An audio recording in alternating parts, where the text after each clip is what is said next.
Copa theory की इस class में आज हम टैली अकाउंटिंग के बारे में जानेंगे।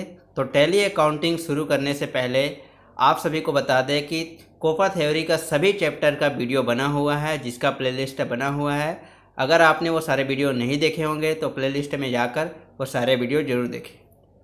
इसके अलावा सभी चैप्टर का टेस्ट सीरीज बना है, जिसमें आपको हिंदी में मल्टीपल चॉइस क्वेश्चन मिल जाएगा, तो आप वो भी वीडियो ज़रूर देखें। सभी का प्लेलिस्ट बना हुआ है। तो चलिए हम आज का क्लास स्टार्ट करते हैं और आज हम जानेंगे टैली ERP 9 के बारे में।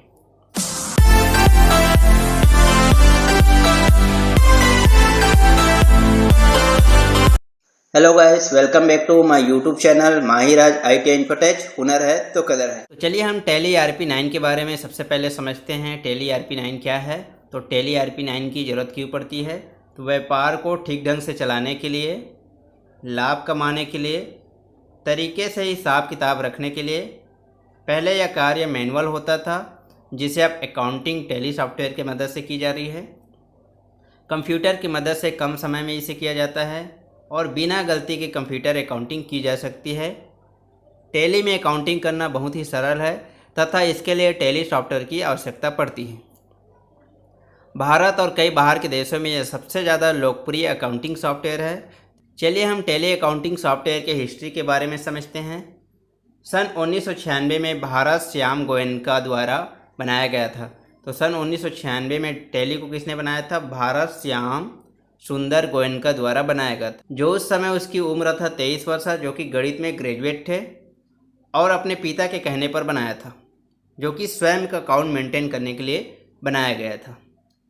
जिनका टेक्सटाइल मिल था, जो कारखानों को कच्चा माल उपलब्ध कराते थे, जिसका उपयोग सबसे पहले MS-DOS ऑपरेटिंग सिस्टम में किया गया, जिसमें बेसिक अकाउंटिंग की जा सकती थी और जिसका नाम था प्यूटोनिक फाइनेंशियल अकाउंटिंग रखा गया था। तो जो पहला टैली बना था वो है प्यूटोनिक फाइनेंशियल अकाउंटिंग, जिसे भारत श्याम सुंदर गोयनका द्वारा बनाया गया था 1996 में। तो इस तरह से टैली का विकास हुआ है। चलिए हम समझते हैं टैली के सफ़र के बारे में। 1996 में प्रोडक्ट का नाम बदलकर टैली रखा गया। 1997 में पहला विंडो बेस्ड वर्जन 5.4 लाया गया। 1999 में कंपनी ने नाम बदलकर टैली सॉल्यूशन कर दिया गया। सन 2005 में टैली 7.2 लॉन्च कर दिया गया, जिसमें वेट संबंधी कार्यप्रणाली डाली गई। सन 2006 में टैली में 8.1 लॉन्च किया गया, जिसमें बहुभाषा का उपयोग किया गया। सन 2009 में टैली ERP 9 लॉन्च किया, जिसमें सभी कार्य किया जा सकता है। सन 2015 में कंपनी ने व्यावसायिक साझेदारों को वर्गीकृत एवं प्रमाणित किया और इसी साल 5.0 भी रिलीज किया गया। सन 2016 में कंपनी की कुल 10 लाख सॉफ्टवेयर बिक्री की और सन 2016 में ही कंपनी को भारत सरकार द्वारा GST प्रमाणित किया गया, यानी GST को भी टैली में शामिल किया गया। सन 2017 में कंपनी के 6.0 उतारा और GST का पूर्ण रूप निकाला। टैली सॉल्यूशन प्राइवेट लिमिटेड एक भारतीय बहुराष्ट्रीय कंपनी है, जिसका मुख्यालय बेंगलोर में है और इसके कुल 8 वर्जन आ गए। तो ये देख सकते हैं, ये टैली का वर्जन है। तो सबसे पहले 4.0 आया था, उसके बाद 4.5, फिर 5.0, फिर 5.4, फिर 6.3, फिर 7.2 और 8.1 और अब 9.0 के बाद ERP 9 आ गया। तो इस तरह से टैली का विकास हुआ है।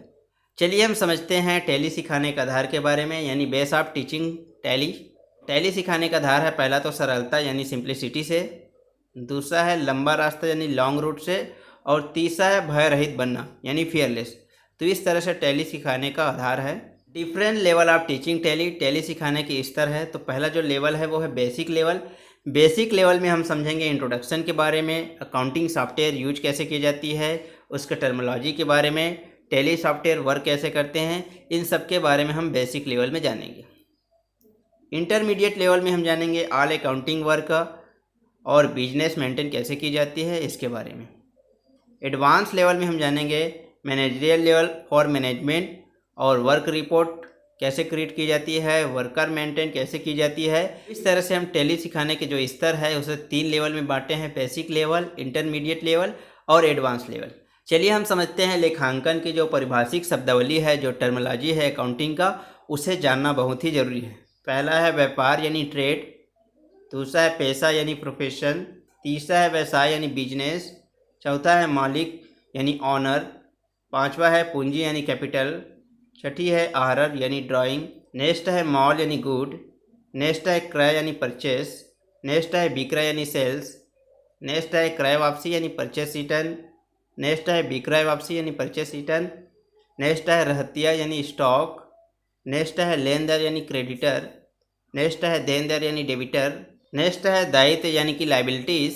दायित्व होता है वो दो तरह से होते हैं, एक होता है स्थायी दायित्व यानी फिक्सेड लाइबिलिटी, होता है चालू दायित्व जो कि करेंट लाइबिलिटी कहलाते हैं। नेक्स्ट है संपत्ति यानी एसेट। तो संपत्ति भी दो तरह से होते हैं, पहला होता है स्थायी संपत्ति जिसे फिक्स एसेट कहते हैं और दूसरा होता है चालू संपत्ति जिसे करेंट एसेट्स कहते हैं। नेक्स्ट है व्यय यानी एक्सपेंस।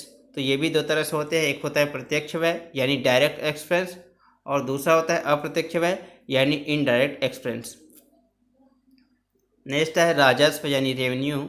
नेक्स्ट है आय यानी इनकम। तो ये भी दो तरह से होते हैं, एक होता है प्रत्यक्ष आय यानी डायरेक्ट इनकम और एक होती है अप्रत्यक्ष आय यानी इनडायरेक्ट इनकम। नेक्स्ट है डूबत ऋण यानी बैड डेबिट्स। नेक्स्ट है बट्टा यानी डिस्काउंट। तो ये भी दो तरह से होता है, एक होता है व्यापारिक बट्टा जो कि ट्रेड डिस्काउंट है और दूसरा होता है नगद यानी कैश डिस्काउंट। नेक्स्ट है लेन देन यानी ट्रांजैक्शंस। नेक्स्ट है परमारक यानी कि वाउचर। अब यहाँ पर हम समझते हैं खाते के प्रकार को। तो यहाँ हम समझते हैं खाते से आशय मीनिंग ऑफ अकाउंटिंग। तो खाते में दो तरह से पक्ष होते हैं, एक होते हैं नाम पक्ष जिसे डेबिट कहते हैं, जिसे शॉर्ट में हम डीआर लिखते हैं। एक होता है जमा पक्ष जिसे क्रेडिट कहते हैं, जिसे शॉर्ट में सीआर लिखते हैं। तो इस तरह से जो खाते हैं वो दो तरह से पक्ष में होते हैं, एक नाम पक्ष और एक जमा पक्ष। अब हम समझते हैं खाते का वर्गीकरण के बारे में यानी क्लासिफिकेशन ऑफ अकाउंटिंग के बारे में।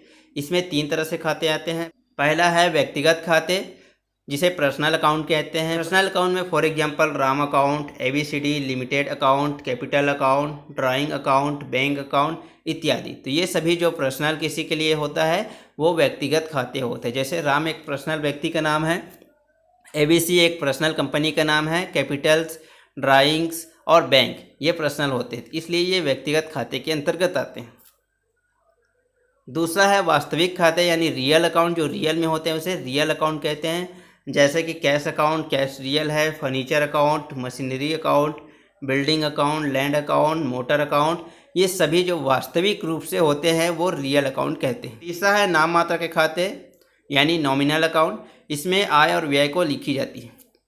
जैसे कि interest account, discount account, commission account, wages account, purchase account, sales accounts इत्यादि, ये नाम मात्र के खाते हैं। तो इस तरह से लेखांकन की परिभाषी शब्दावली को जानना बहुत ही ज़रूरी है, तभी हम अकाउंटिंग में अच्छे से काम कर सकते हैं, अकाउंटिंग अच्छे से सीख सकते हैं। चलिए हम समझते हैं बैंक खाते कितने प्रकार के होते हैं। तो बैंक खाते चार प्रकार के होते हैं। पहला है हमारा चालू खाता यानी कि करेंट अकाउंट, दूसरा है बचत खाता यानी कि सेविंग अकाउंट और तीसरा है आवर्ती जमा खाता यानी रिकरिंग डिपॉजिट अकाउंट और चौथा होता है सावधि जमा खाता जो कि रिकरिंग डिपॉजिट अकाउंट्स होते हैं।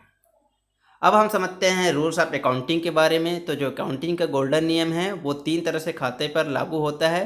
तो जो पहला है हमारा व्यक्तिगत खाता यानी पर्सनल अकाउंट।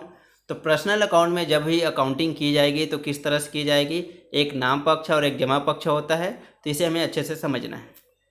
इसमें देखिए पाने वाला को हमें डेबिट करना होगा और देने वाला को क्रेडिट करना होगा, यानी debit the receiver and credit the givers. तो इस प्रकार पाने वाला को पर्सनल खाता में डेबिट करना होगा और देने वाला को क्रेडिट करना होगा। दूसरा है वास्तविक खाते का नियम, जो वस्तु व्यापार में आए उसे डेबिट करना होगा और जो वस्तु व्यापार से जाए उसे क्रेडिट करना होगा। Debit was comes in and credit was goes out.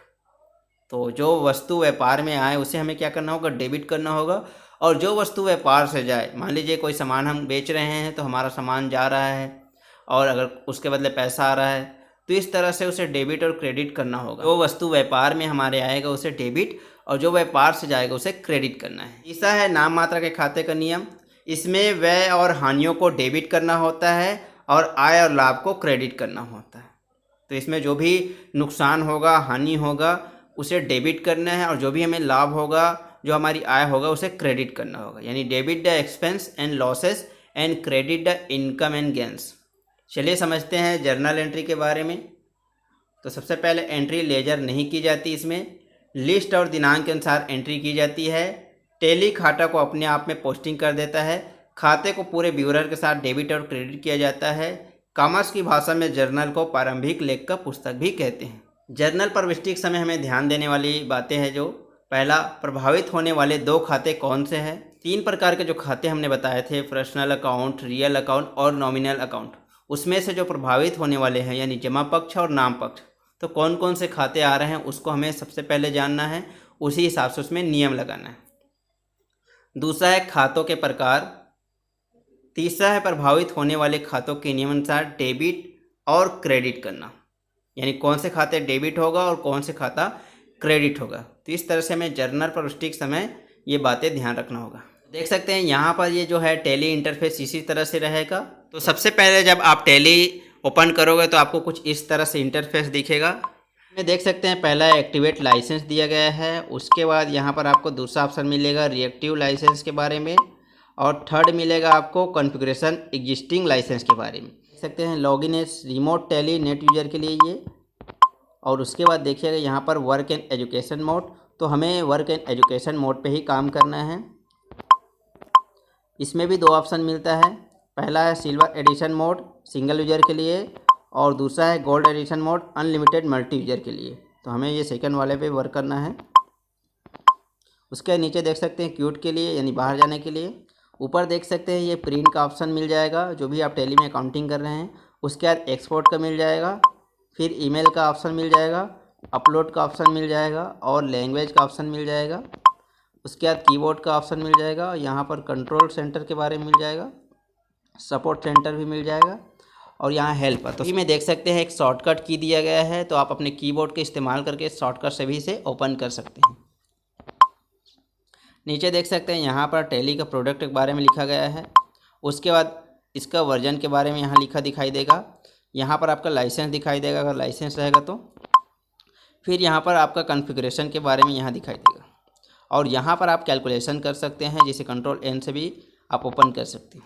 जब आप टैली ओपन कर लोगे तो आपको कुछ इस तरह से विंडो दिखाई देगा, जिसमें ऊपर हॉरिजॉन्टल बटन बार दिखाई देगा और यहाँ मेन एरिया आपको दिखाई देगा। नीचे में देख सकते हैं इन्फॉर्मेशन पैनल भी दिया गया है, और साइड में टास्क बार दिया है। अच्छा, देख सकते हैं कैलकुलेटर पेन भी दिया है और बटन एरिया भी दिए गए हैं।